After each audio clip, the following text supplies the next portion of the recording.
Hello and welcome to the Spat Blood deck. This is of course pretty much identical to what the old Darkface Blood decks were.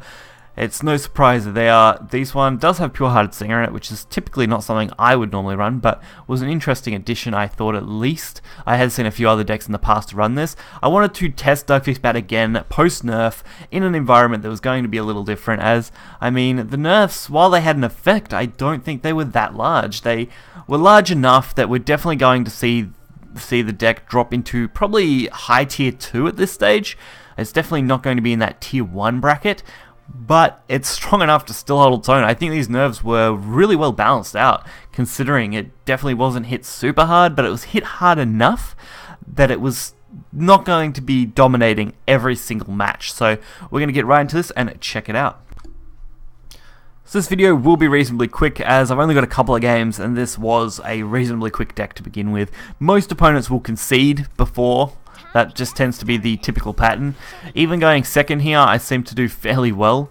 Of course, I always try and throw away my 4-drop and aim for anything lower. Of course, I always end up drawing my Florus, even though we only have 2 of them in the deck. For some reason, he really likes starting in my hand. But even with him in my hand, I still do fairly well. So typically turn 1, unless I do get something decent, it's really hard to play anything. I'm definitely wanting to adjust my playstyle, I think, to just go straight for Parish and not worry about trying to get him to go off. Especially now that we've drawn 2 of him, which means we can't actually pull him from the deck, making it pretty much pointless to try. So I don't really have a lot to play here. Pure-Hearted Singer, probably the best line of play. And Evil Eye Demon's looking promising. And now I'm just kind of hoping to stick things to the board at this point. I don't really have a lot I can do. My biggest advantage is going to be just dropping Florus on 4, having him Evo, and set up some decent healing. And then just use the Pure-Hearted to clean up one of the 1/1s on the board here. As we aren't taking a severe amount of damage, but every little bit of damage is going to hurt us in the long run.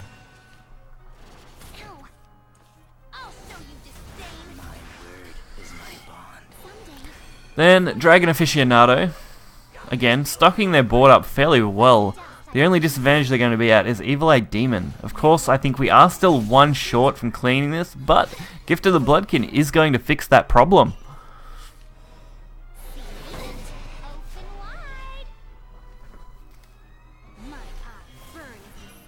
Gift is going to sort this problem quite nicely.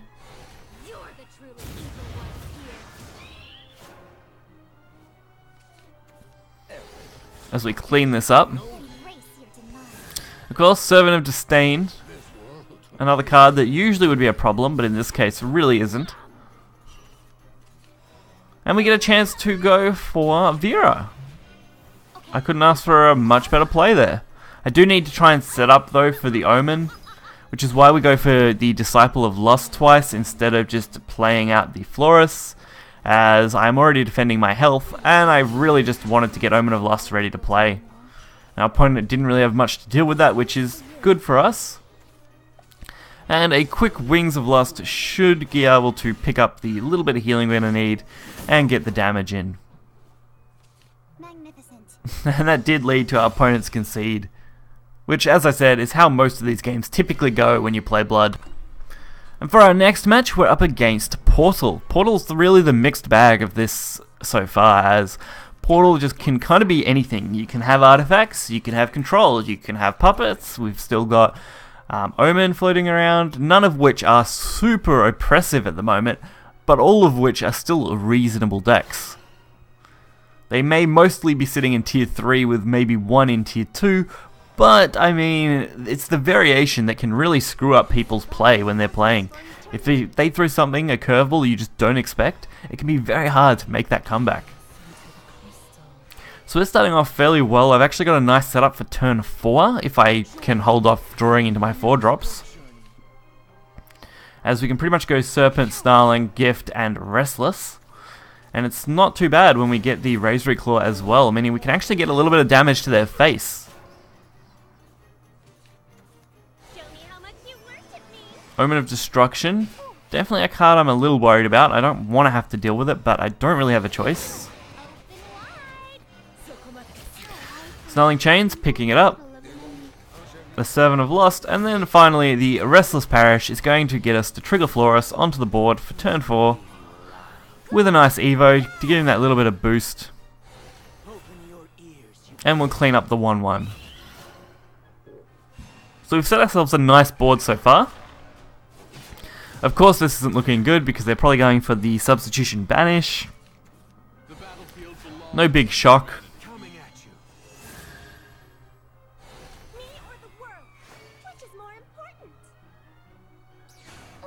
And of course striking me for a 3-6, that's really not a problem, considering we did just get Vera, which is going to be a fairly devastating play later on.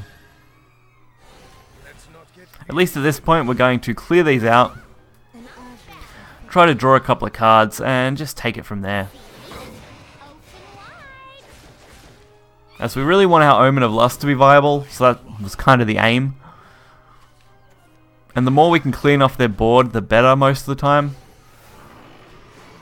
Of course, that also means their Destruction in White is going to get more powerful, but we're playing an aggressive deck against a control style deck, so we're definitely at an advantage. So Vera going to do a wonderful job picking up this clear here, and let us play Raised Reclaw, basically just as a 2-drop 3 damage to face, taking really no downside. And to put a little bit extra onto the board.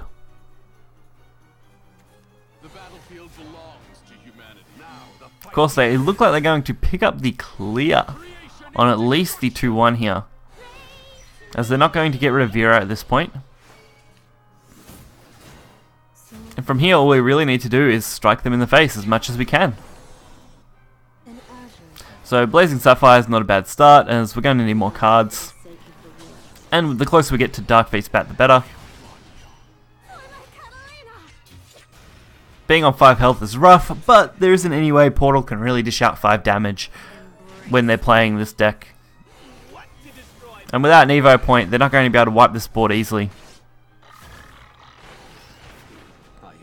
Which our opponent then realizes and ends in a concede. So while this deck has definitely slowed down, it still feels really good as a deck, and overall just still is quite viable. Will it be competitive? Probably not. Is it going to stick in tier 1? Definitely not. But it's definitely a high level tier 2 deck, and it's reasonably inexpensive. I mean, it's got a few legendaries in it. We're running, you know, the double Omens, triple Dark Feast, and triple Vera. But if you're playing last meta and haven't vialed everything already, this is still quite a solid deck, and will probably continue to be a solid deck going forward. So if you enjoyed this video, hit the like button and subscribe. You'll find the deck list in the description below. Until next time, see ya.